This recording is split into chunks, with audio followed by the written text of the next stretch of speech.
ಹರೇ ಕೃಷ್ಣ. ಶ್ರಾವಣ ಮಾಸದ ಶುಕ್ಲ ಪಕ್ಷದ ಏಕಾದಶಿ ಪವಿತ್ರ ಏಕಾದಶಿ ಅಥವಾ ಪುತ್ರದ ಏಕಾದಶಿ.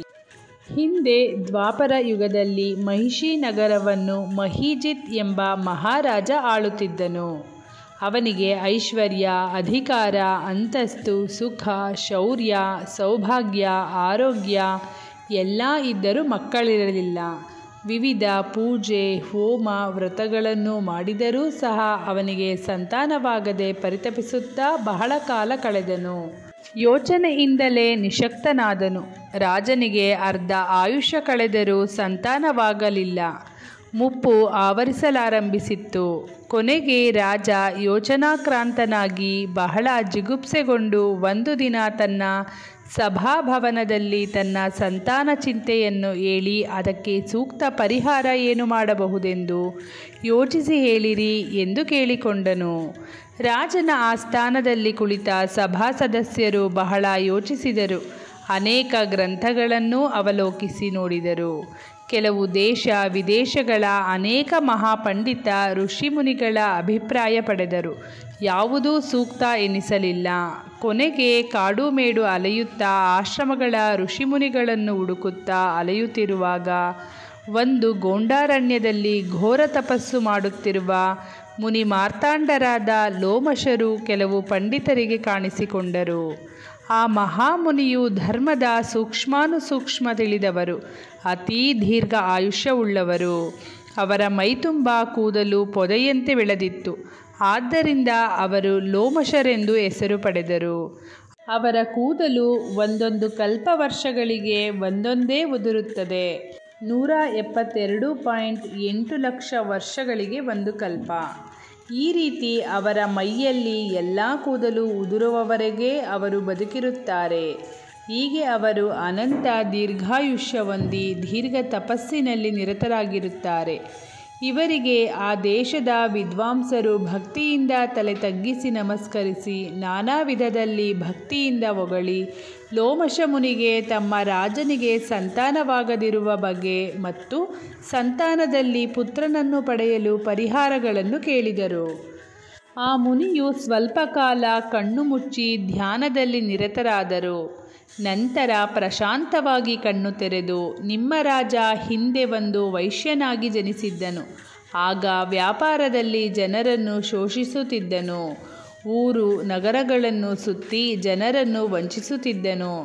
ಒಂದು ದಿನ ಬೇಸಿಗೆಯ ಬಿಸಿಲದಗೆ ತಡೆಯಲಾರದೆ ಒಂದು ಕೆರೆ ನೋಡಿ ಆನಂದದಿಂದ ಅಲ್ಲಿ ನೀರು ಕುಡಿಯಲು ಓಡಿದನು.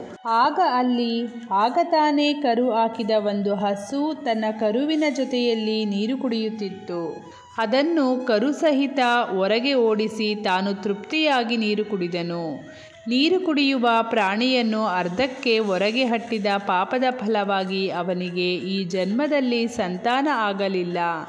ಆದರೆ ಬೇರೊಂದು ಜನ್ಮದ ಪುಣ್ಯದಿಂದ ಅವನು ಈ ಜನ್ಮದಲ್ಲಿ ರಾಜನಾಗಿ ಇದ್ದಾನೆ ಎಂದರು. ರಾಜನ ಪರಿವಾರದ ಬೇಡಿಕೆಯಂತೆ ಲೋಮಶರು ರಾಜನಿಗೆ ಶ್ರಾವಣ ಶುಕ್ಲ ಪಕ್ಷದ ಏಕಾದಶಿ ವ್ರತವನ್ನು ಆಚರಿಸಲು ತಿಳಿಸಿದರು.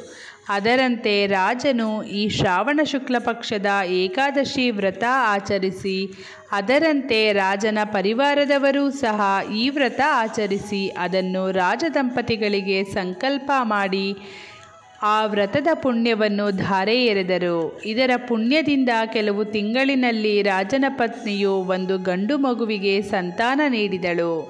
ಆದ್ದರಿಂದ ಈ ಏಕಾದಶಿಯನ್ನು ಪುತ್ರದ ಏಕಾದಶಿ ಎಂದು ಸಹ ಕರೆಯುತ್ತಾರೆ. ಈ ಶ್ರಾವಣ ಮಾಸದ ಏಕಾದಶಿ ತುಂಬ ವಿಶೇಷವಾದದ್ದು. ಶ್ರೀಹರಿಗೆ ದ್ವಾದಶಿಯ ದಿನ ಪವಿತ್ರೋಪಣವನ್ನು ಮಾಡಬೇಕು. ಈ ಪವಿತ್ರವನ್ನು ಬಂಗಾರ, ಬೆಳ್ಳಿ, ತಾಮ್ರ ಅಥವಾ ರೇಷ್ಮೆ, ದರ್ಬೆ, ಹರಳೆ ಇವುಗಳಿಂದ 3 ಎಳೆಯನ್ನು ಎಣೆದು ಅದನ್ನು ಸೇರಿಸಿ ಶುದ್ಧಿ ಮಾಡಿ ಆ ಪವಿತ್ರವನ್ನು ವಿಧಿಪೂರ್ವಕ ಗುರು ಸಮಾನರಾಗಿರುವವರಿಗೆ ಅರ್ಪಿಸಬೇಕು.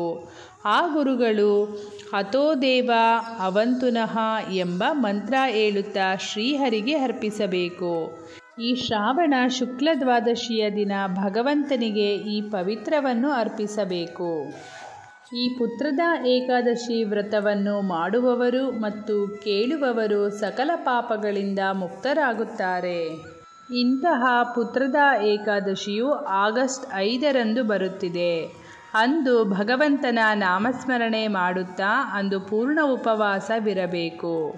ಆಗಸ್ಟ್ 6 ಬುಧವಾರ ದ್ವಾದಶಿ ಆಚರಣೆ. ಅಂದು 6 ಗಂಟೆ 15 ನಿಮಿಷಗಳ ನಂತರ ವ್ರತಾಂಗ ಭೋಜನ ಮಾಡಬೇಕು. ಇಂದಿಗೆ ಚಾತುರ್ಮಾಸದ ಮೊದಲನೆಯ ಶಾಖವ್ರತವು ಸಂಪೂರ್ಣವಾಗುತ್ತದೆ. ಈ ದ್ವಾದಶಿಯಿಂದ 1 ತಿಂಗಳ ಕಾಲ ದಧಿವ್ರತ ಆಚರಣೆ ಮಾಡಬೇಕು. ದಧಿವ್ರತದಲ್ಲಿ ಮೊಸರನ್ನು ಸೇವಿಸಬಾರದು. ಮೊಸರನ್ನು ಕಡೆದು ಬೆಣ್ಣೆ ತೆಗೆದ ಮಜ್ಜಿಗೆಯನ್ನು ಉಪಯೋಗಿಸಬಹುದು. ಧನ್ಯವಾದಗಳು.